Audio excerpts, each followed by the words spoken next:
President Trump. Donald John Trump. The Memo. Trump tries to steal Democrats' thunder in Iowa. Democrats make closing arguments to Iowa voters. Alexander to vote no on witnesses, bringing trial close to end. Moore's Middle East peace plan unveiled this week has put a spotlight on the shrinking options for the Palestinians, who now face a ticking clock on a new territorial reality unless there is significant political movement in the United States or Israel.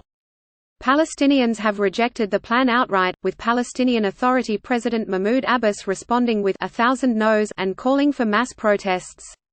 A glance at the map outlining the Trump administration's two-state plan makes it clear why it is being rejected by the Palestinians. The future Palestinian state is drawn as a Rorschach inkblot on the West Bank, punctuated by over a dozen Israeli settlement communities.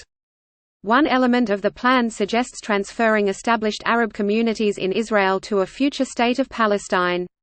There is no substantive way as framing this as a gain for the Palestinians, said Gath al-Omari, a senior fellow with the Washington Institute for Near East Policy who worked on past peace negotiations on behalf of Palestinians. What's obvious to me is that there is absolutely no way that any Palestinian, not even current Palestinian leadership, can engage with this plan as it is. Yet the Trump administration has signaled that the plan's release has started a 4-year countdown, where Palestinians can either engage or risk losing any concessions laid out in the proposal, which would then be forced upon it.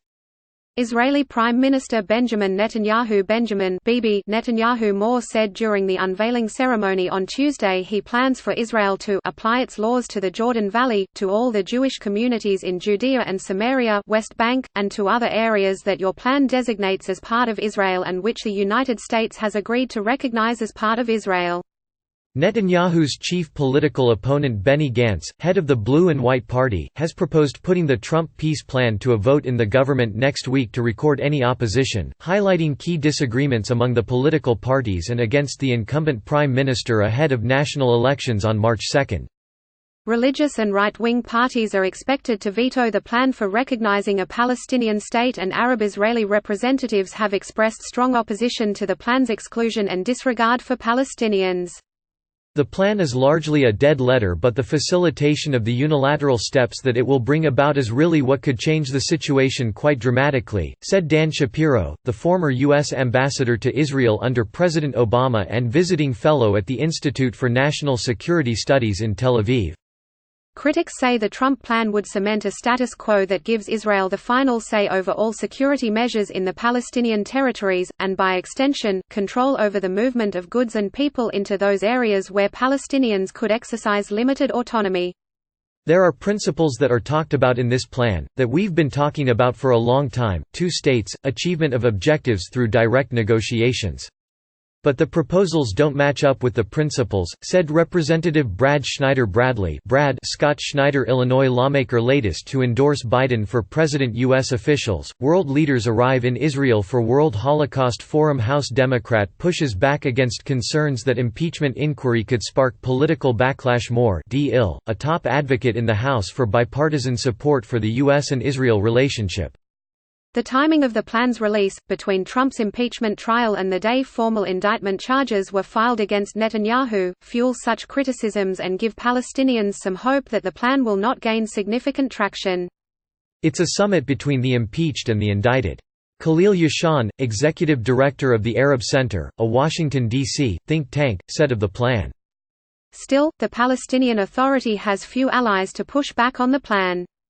It could wait out Trump, hoping that he loses his re-election bid and that an administration more favorable to the Palestinian side is elected. If Trump is re-elected, that would leave the Palestinian Authority in an even worse situation. Yashan criticized the Palestinian Authority for failing to prepare a counter-response. They should announce their own 20 points immediately, they should have been ready, he said. I have been advocating that for a couple years. They should have responded to him Trump during the campaign, but they didn't take him seriously. Leading Democratic contenders for the White House have criticized the Trump plan.